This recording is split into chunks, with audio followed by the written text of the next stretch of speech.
Now, the conversation we're going to be having today is, yes, about pattern cutting, but I see it about so much more than pattern cutting. I see it as it is the catalyst to be able to create those dream clothes. And for me, I don't just see clothes as like a nice sewing project we've created or a nice thing we bought in the shop.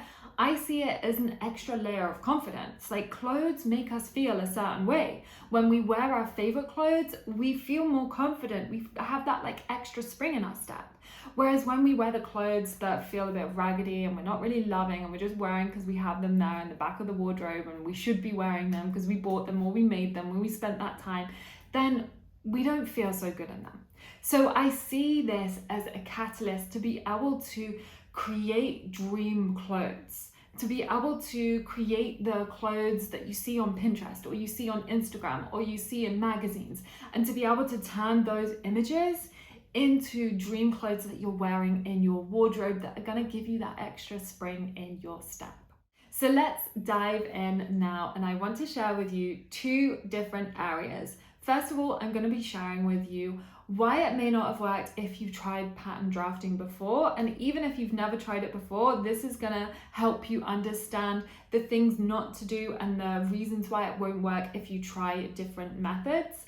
And then I'm going to share with you everything you need to know to start drafting your own sewing patterns. So from tools, how pattern blocks work, or otherwise known as sloppers, what you need to do to be able to speed up the process and make sure you're not going around in circles. So loads of tips and tricks in there as well. Now, before we dive into all the juiciness, I want to just share with you one quick thing, especially for those of you who maybe have only just started sewing. So normally, what a lot of people can think is pattern cutting is only for people who've been sewing for ages. But this is not the case. The one thing I say is you need to have sewn at least 1 or 2 sewing patterns, and then it's never too early to start drafting your own sewing patterns. It actually means you have so much more flexibility from an earlier stage. Okay, so let's dive into why you may have found it's not worked in the past if you've started trying to draft your own sewing patterns. So what tends to happen when we want to learn something new is we go online now, right? Not me back in the day, but we have the power of the internet. We're like, okay, let me find a YouTube, let me find a blog, let me find some kind of resource that's going to show me how to make a jumper. And this is the jumper I want to make a sewing pattern for. So let me see if I can find something like that. So you find that tutorial and it's kind of the jumper you want, but it's not the exact jumper you want, but you're like, it's okay, I can make it work. So you go through the tutorial, but the thing is, what you're being taught is only the how to create that exact jumper, whereas you want to create a jumper that has a shorter sleeve length, has pockets, and a neckline that's different.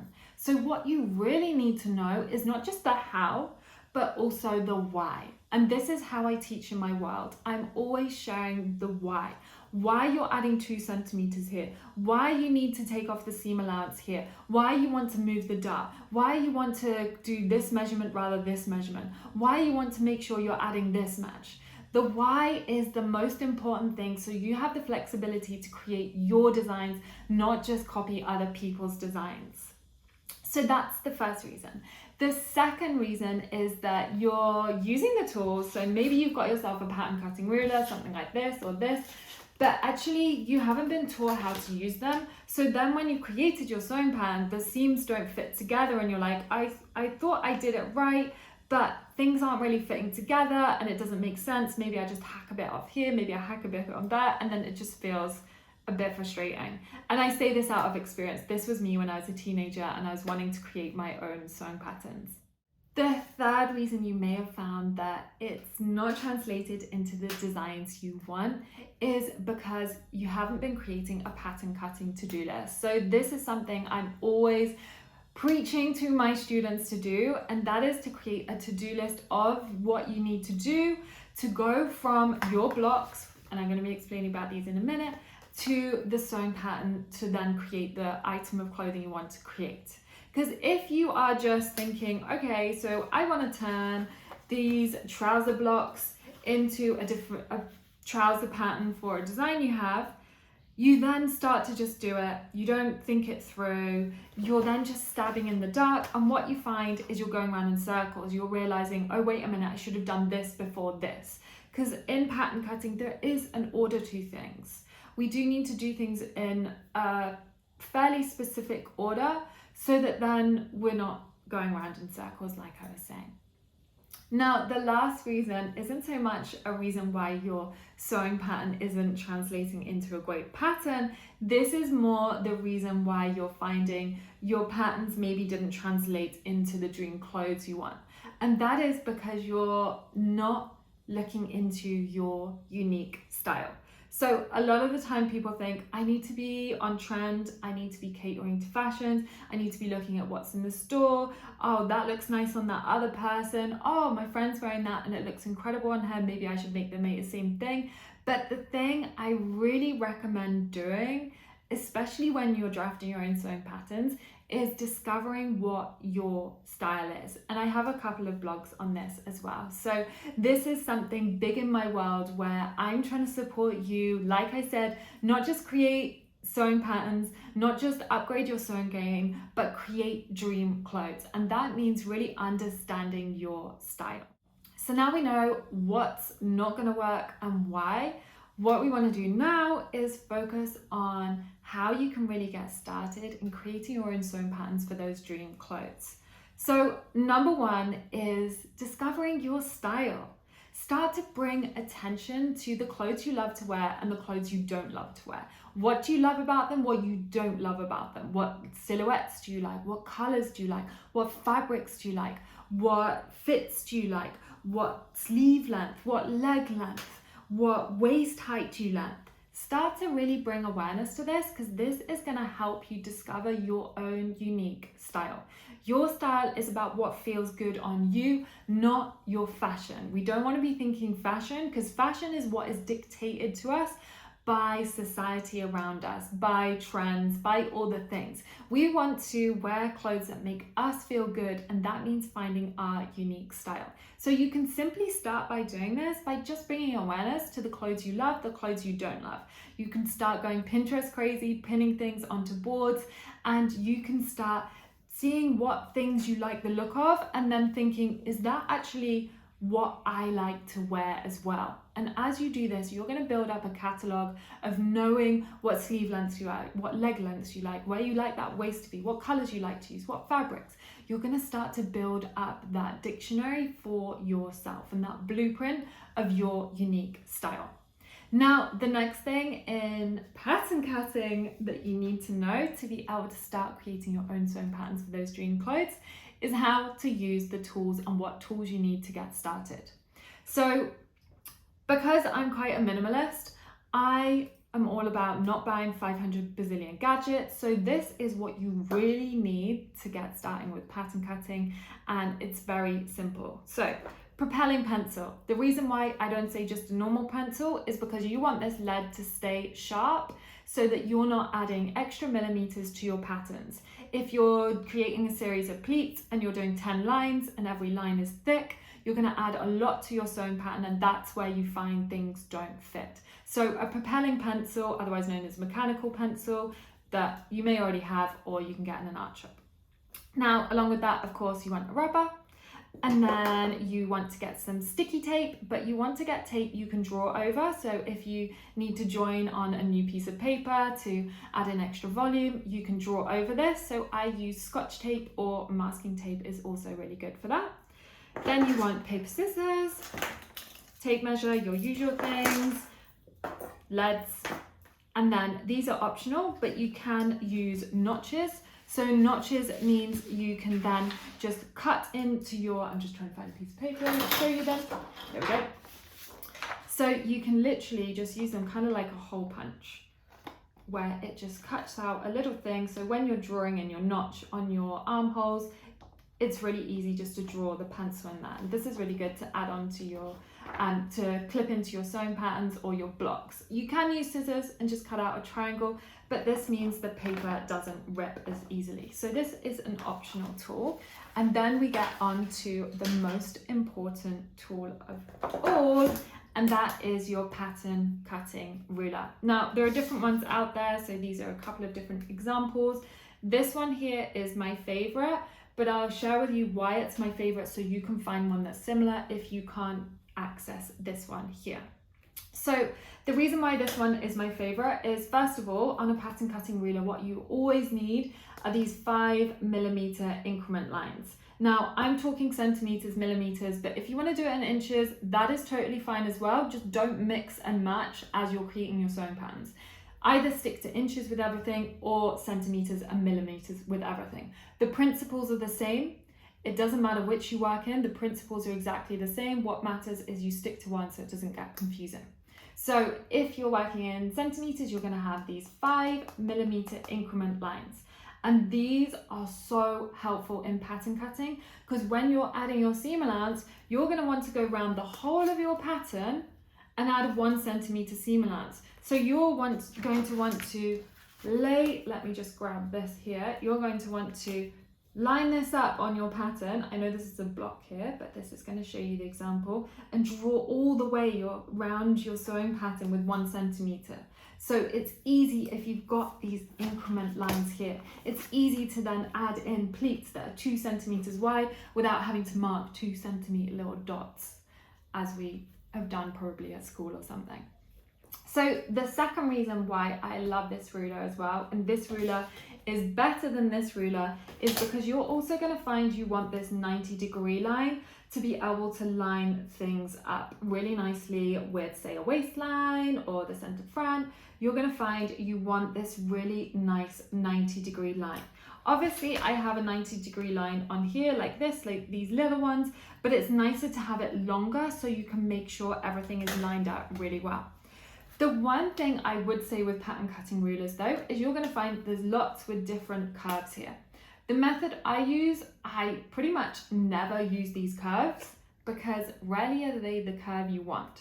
I actually use a method to be able to add on seam allowance with the straight line round any curve, which is so much quicker, so much easier than working out which part of the curve is the right curve and oh, none of that curve is the right curve. So that is your pattern cutting ruler. So important. Hardly costs you anything. You can get them on Amazon, super cheap, not expensive, or in your local sewing shop that might have them. So easy to get hold of, and this is going to be your like go-to tool. Now the next thing you're going to need to start creating your own sewing patterns are your pattern cutting blocks, otherwise known as slopers, stoppers. I don't normally use that word, so it just doesn't come second nature to me, but I know it is the American term for them. So these ones here are my front and back bodice block that I have made for myself, and there's so many blocks out there. So you'll find there's trouser blocks, like so, skirt blocks, swimwear blocks, all the things. The reason why there are so many different ones are for various different reasons. Firstly is different garment types. Maybe you're making a swimsuit, maybe another day you're making a shirt, maybe another day you're making a pair of trousers. So there's ones which are for different garments. Secondly is for different fits. So you'll find you get easy fitting bodice and sleeve blocks. You'll get close fitting body and sleeve blocks. So then you have the basis to be able to start the designs that you want to create. If you want to create a close fitting dress, you use your close fitting blocks. If you want to create a easy fitting jumper and an oversized shirt, you're going to use the easy fitting blocks. So you can use different blocks for different things. And then you're going to find there's menswear ones, children's wear ones, baby wear ones. You get the idea. Lots of different ones. The third reason why there's different ones as well is because there's different scales. So these ones here, obviously not the length of my trousers, but these ones are half scale. And I love using half scale for testing out ideas. It means it's a lot quicker, and also you're using a lot less paper and resources, so you can just play with things really, really quickly. You can get an idea of the pattern cutting process, as well as getting an idea as to whether you love the design that you've created without wasting a lot of materials. So these are so handy, these half scale ones. I also have half scale ones of these as well. I don't have them here, but I do have half scale ones of these. So I can just quickly mock up designs without using lots of resources and spending a lot of time doing it. There are a few key things you need to know about pattern blocks to really understand how they work. So the first thing you need to know is that these blocks represent the minimum amount of fabric to cover this area. They do not include seam allowance. That's because in pattern cutting, we always add on our seam allowance last, otherwise we go around in circles and it gets in the way. So these do not include any seam allowance. The second thing to note is that these pattern blocks, when they're for woven fabrics, will generally have darts in them unless they're more an oversized design. That is so that you can create the shaping around the body. Like if I close up this dart, it's going to shape around my body. Now you're going to find there in the bodice blocks like this, you've got the darts in the trouser blocks to create that waist shaping, the skirt blocks to create the waist shaping. But then when it comes to stretch blocks, you're going to find they don't really have darts. Like this is a stretch block here, this is a swimwear block. So they don't really have darts because obviously stretch fabric naturally shapes to our body. So it just means that we can use these as our templates to then create our own sewing patterns really quickly and really easily. We already have that dart in there. We can manipulate that to work for our designs. It doesn't always have to be in the same location. And we know if we draw around this, this is already going to be a really quick starting point for our own sewing pattern. I spoke a little bit before about creating a pattern cutting to-do list so you're not going round in circles. So let me explain to you how you can go about creating a pattern cutting to-do list to then turn these blocks, use these blocks as your templates to then create those sewing patterns. Now, I just want to say right now that your blocks, you never want to cut up. They're templates only. You're drawing around them and then you're creating your own sewing pattern for that. You want to use these again and again and again and again. So you're not cutting into these are merely templates. So to go about creating that pattern cutting to-do list, what you're going to be doing is grabbing your design, so say one of these, and then you're going to be playing Spot the Difference. And I just want to add in a quick tip here as well, which is I really recommend drawing up your designs. You do not need to be the next fashion illustrator. I'm really not. I'll be the first one to admit that.